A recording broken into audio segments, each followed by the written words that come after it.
going to go ahead and define where my light is going to hit.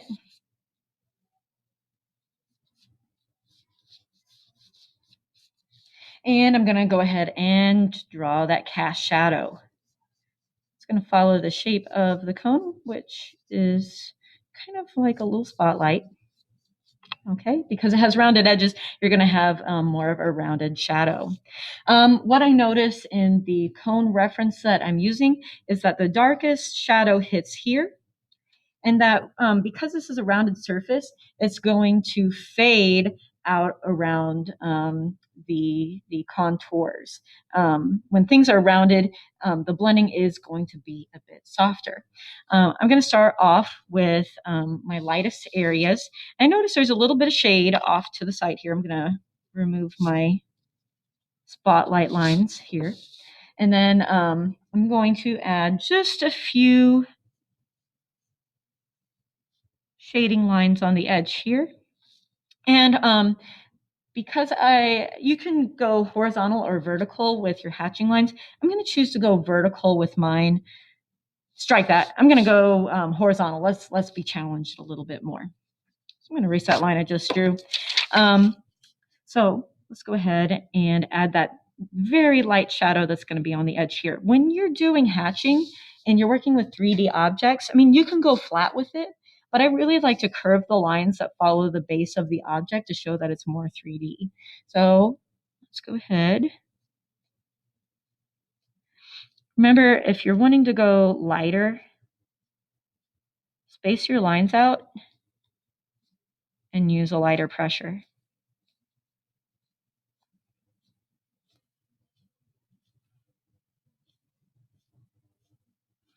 I like to use a piece of paper to block off the area I don't want my hatching lines on. That way I don't have to go back and erase it. It makes life a lot easier. Okay, I'm going to do some layering here, fill in some of the spaces.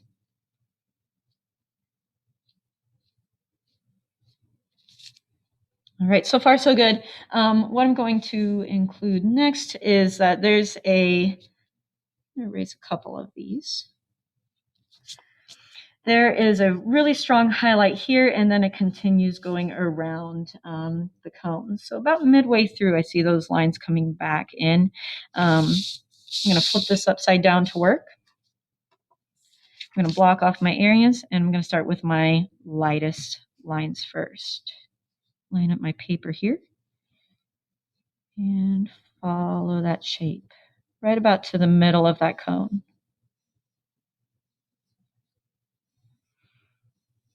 I've mentioned this before in class, but the reason we're trying different ways of shading and not just blending is there's so many ways that people learn that they like to work, and you just never know until you try these things. I want you to have that chance to experiment and learn what style you like best.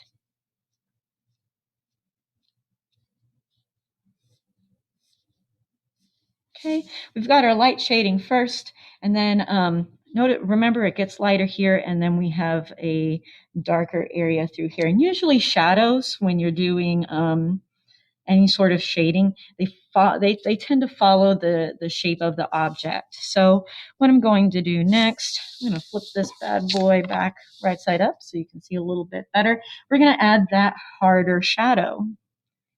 And that starts right here on this edge. We're going to layer our hatching lines. Remember this isn't cross hatching, so we need to continue to follow the lines that we've already done.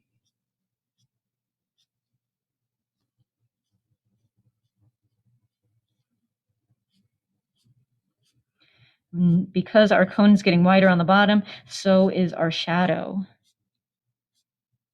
going to start off lighter. Then if I need to layer more shadow in, I totally can. It's a lot easier to work in reverse for me. Some people work differently.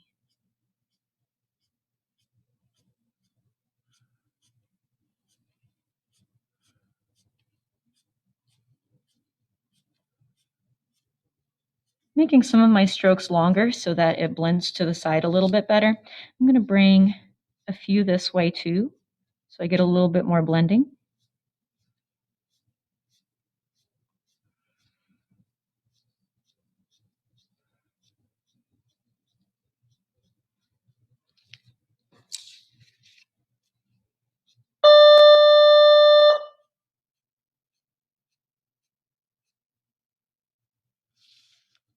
And I'm going to add just a little bit more through here. I'm not exactly happy with what I did the first time.